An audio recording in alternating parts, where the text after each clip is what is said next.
given an update on the takeover, saying why the Glazers have delayed the takeover and that they will have to agree to sell to Qatar, and that Qatar are the strongest bidders and more. We'll dive into what the Qatari sources says and what other good sources around the takeover said. Fabrizio Romano has come out with a takeover update on Qatar as well. One Manchester United star could be close to leaving as they're looking to negotiate terms for his sale, but also who's the transfer ins. A little bit of update from Samuel Lotkus, who gives inside information from the club about who United are looking to sign. So hello and welcome back to Alice Talks Football, and welcome back to another Manchester United news, transfer news and takeover update news video. We're going to dive straight into the takeover news, and as I've said, I think the takeover news is a little bit repetitive here and there, but at least we've got something new today. I think that the second bid is obviously coming. Qatar are about to fly to England for that second bid, and that the process is set to speed up. And I do think this week we might get a bit of repetitive news, but I think next week, once Qatar's in England, once the bid's in, once the second bids have gone in, I think that the takeover process is really going to speed up, and I think end of March, we're really going to get some interesting news on the takeover. Apparently Qatar are getting ready to fly to England. That is some news coming out, but that hasn't been confirmed by a tier 1 source, so I can't confirm that. But it was said by Fabrizio Romano on the Qatar takeover that Sheikh Yassim Al Thani is still very convinced to buy United. He remains keen on the project to buy out the Glazers and the minority shareholders in their entirety. Al Thani feels his bid could be the best one, and he plans to invest on the squad youth system and facilities. So Fabrizio Romano is saying Qatar still want United, Qatar and for United, they've bidded, they believe their bid is the best one, la-di-la-di-la. So that's good that it's come from Romano to confirm, yes, these people in Qatar are serious about United, they want United, and their bid is believed to be the best one. And that was confirmed by Romano, because I do think sometimes you get people that will say things but you don't know, but with Romano, you know that when he says something, 9 times out of 10 that he's absolutely right, and he was basically saying, Al Thani, that Qatar, they're in for United, their bid's the highest, and that's good to know. It was also said from sources in Qatar, Qatari journalist has said just in, one of the most important reasons for delaying the Manchester United deal is that the Glazers want to get more money. The Qatari offer is the highest and the most complete offer in all respect, and the Glazers will agree to it. So basically, sources in Qatar are saying they're delaying the deal. The Glazers are taking a while on the deal. It was meant to be sort of by end of March. It could be delayed till end of April, sort of May, June time, because the Glazers know Qatar have got a lot of money. They want to get more money out of Qatar. They've got a 4.5 billion offer. They want to see if they can get as close to 6 billion, delay the deal, play deals with Qatar. But they're saying the Glazers will agree to a Qatar offer soon. So sources in Qatar are saying the Glazers will agree to sell to Qatar soon. They're delaying the deal to try and get as much money they want out of Qatar. Now look, I don't know if these Qatar sources know anything. It's obviously a well-respected Qatari journalist. It's a small country, and he's obviously got links to those people in Qatar. But I couldn't tell you for sure if this is just his opinion or if he knows something. But he's not saying anything that I think is untrue. What he's saying is this deal being delayed because the Glazers want to get more money out of Qatar, which is a negotiation tactic, which is what we thought. And he's saying that the Qatar takeover of United will be agreed soon. So the only thing different he's saying is those sources in Qatar are saying Qatar, the Qatar takeover will be agreed soon. Qatar will be the next owners soon, which I think is particularly interesting. It was said as well by other sources that Qatar wants to imitate the City Football Group model and own a number of football clubs throughout the world. This is why they created the 92 Foundation to negotiate the purchase of United, and Doha is very confident. So obviously they've created the 92 Foundation to buy United, and because they're big United fans, they're confident to get the sale done, and they want to do what Man City done and actually have quite a few clubs, but obviously United be the main one. And if they have a good club in America, a good club in Australia, they can send those good youngsters to United and feed them. And that Qatar's priority is the purchase of United, which they believe they will soon finalise, and Qatar are confident of becoming the new Manchester United owners. So again, more and more sources saying Qatar priority United, Qatar confident they'll be next owners. Romano said Qatar in for United, Qatar believe they have the highest bid. Qatari sources say, the Glazers are playing them around, but they agree that the Glazers will agree to sell to Qatar soon. All these sources say Qatar confident, Qatar believe it will happen. So, I think that's been the news for a while, and I think that, it looks like Qatar winning the race, but you just never know. The Elliott Group's there, Jim Ratcliffe's there.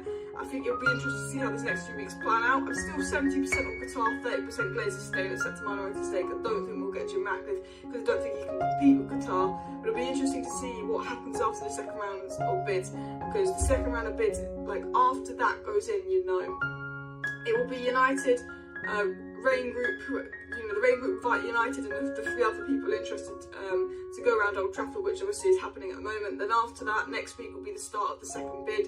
Qatar will up their bid, and then the Glazers will pick one to go into the 3rd stage, and that would be to finalise the deal. So fingers crossed that is Qatar and not the elite group, or if it's not Qatar, it's someone that's going to clear the debt, invest a shit ton of money in United and try and make us a great football team again. But enough of takeover news, let's talk about transfers. Let's talk about one star that could be set to leave Manchester United in Erik Bailly. I think even though Maguire's set to leave as well, I don't think Erik Bailly is going to come back and replace Maguire. I think Ten Hag wants Bailly gone. He was causing dressing room leaks. He wasn't particularly happy at United, and I understood why Bailly wasn't happy, because there was that English favouritism and United treated him poorly. But he's someone that Ten Hag isn't interested in bringing back, despite him being a decent player. But it was said for the transfer of Erik Bailly to come automatically permanent, of approximately a €7 million deal, 2 conditions must be met. He must play half of the Ligue 1 matches, and Olympique Marseille must qualify for the Champions League. So basically, he should be going to, that should be the case, and he should be going to Ligue 1 Olympique Marseille for probably around €7 million, which is about £5 million, which I think is a good deal for them. It said if Erik Bailly's obligation to buy is not activated by the required conditions, Olympique Marseille also have the option to negotiate other terms with Manchester United as a priority. So basically, if we don't make that, they might say, oh, we want less. But basically, I think Erik Bailly pretty much set to leave United for €7 million, which is £5 million, boom. Probably get another $5 million for Tellez, boom. Maguire and McTominay probably raised us 50 million between the two. That takes us to 60 million, boom. Henderson will give us at least 20 million. That's about 80 million, boom. Martial and Donish takes to 100 million, boom. I reckon we can raise 100 million out if we're smart about it. The Glazers are in charge, probably not, because they can't do anything to do with transfers. But if the Glazers aren't in charge, I generally believe that United could raise 100 million in outs as well. But talking of ins, because we've got Samuel Luckos who gives inside information on who United want to sign. He's come out with some news on the ins, and he said this: Harry Kane is Erik Ten Hag's prime striker target to reinforce the Manchester United attack in summer. And sources say Ten Hag's intent on signing Harry Kane as he approaches the final year of his contract. We know that Ten Hag likes Mckola, Ramos, Benjamin Sesko, Osimhen, and of course Vlahovic. And I think we've also had some interest in Ivan Toney and some other players.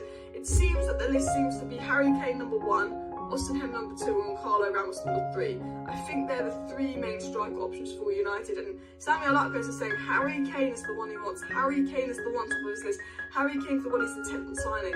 We got news that came out a couple of days ago saying that Harry Kane will be open to joining United. He's not that in, despite rumours that he was going to sign a new contract at Tottenham. Right now he doesn't, because Tottenham seem to be falling off a cliff, and that he's interested in United. He's interested in what Ten Hag's doing and wait to the end of the season. I don't think Harry Kane's going to sign that contract at Spurs. I know David Ornstein said it looked like he was, but I don't know now with, Conte going wrong and maybe not getting top 4. If Spurs don't get top 4 and we get top 4, I do think we can get Harry Kane. I think Daniel Levy will be difficult. He's 30 with 1 year left on his contract. Daniel Levy will try and rob us blind, but I do think that potentially United could strike a decent deal there with chances of signing Harry Kane. And look, I know a lot of you guys don't really like Harry Kane. I think Osimhen is more appealing because he's younger. But Harry Kane, he's getting on a bit. He's like 30, nearly injury prone a little bit. But there's no doubt that he comes to United and he scores goals. There's no that, he's every season for the last 6-7 seasons he's been in the top 5 Premier League scorers. He's second behind Haaland in a Tottenham side that's underperforming. There's no doubt he goes to United and he scores goals. Weghorst does a lot off the ball, but he can't score the goals. Kane is like a Weghorst that can actually finish and score the goals. Probably a lot better than Weghorst. People don't realise how good Kane is. I still think Osimhen would be better. I still think a younger approach would be better. But without a doubt, I tell you this now, he would be very good on Erik Ten Hag. Confidence. It's also said that United intend to sell Martial in the summer because, look, mate, the man is just injured. It is literally, you have to get rid of Martial. I like Martial, and I think he's a good backup striker, but if you're injured 90% of the season, we just got to get rid of you. And it said that as well, that Napoli striker Victor Osimhen remains of interest to United, while Ten Hag is also an admirer of Benfica frontman Carlo Ramos and of course Mohamed Kudus of Ajax. So I think number 1 is Kane, number 2 is Osimhen, and number 3 is Carlo Ramos. That's the impression I'm getting. I do think that the focus is on Kane. However, I do think if we could get Qatari owners and there's an opportunity to get Osimhen, we might go for Osimhen. But it seems that Ten Hag actually prefers Kane over Osimhen is what he's saying. but I don't know if that's because Kane could be potentially cheaper at Premier League proven, but I do think long term, Osimhen in the front line with Rashford would be unbelievable. And Gonzalo Ramos with Benfica, absolute baller. I've been watching them a lot lately. Benfica, again, they know how to monkey dry. They've got nearly 100 million for Nunes, got 100 million for Enzo Fernandez, got like 100 million for João Felix. Like, Benfica know how to get a lot of money out of Premier League clubs, but there's a good player in there, and I think all three strikers will be pricey. I think if the Glazers stay, it probably comes down to who's the cheapest, and Ten Hag will probably get the cheapest of the strikers he wants.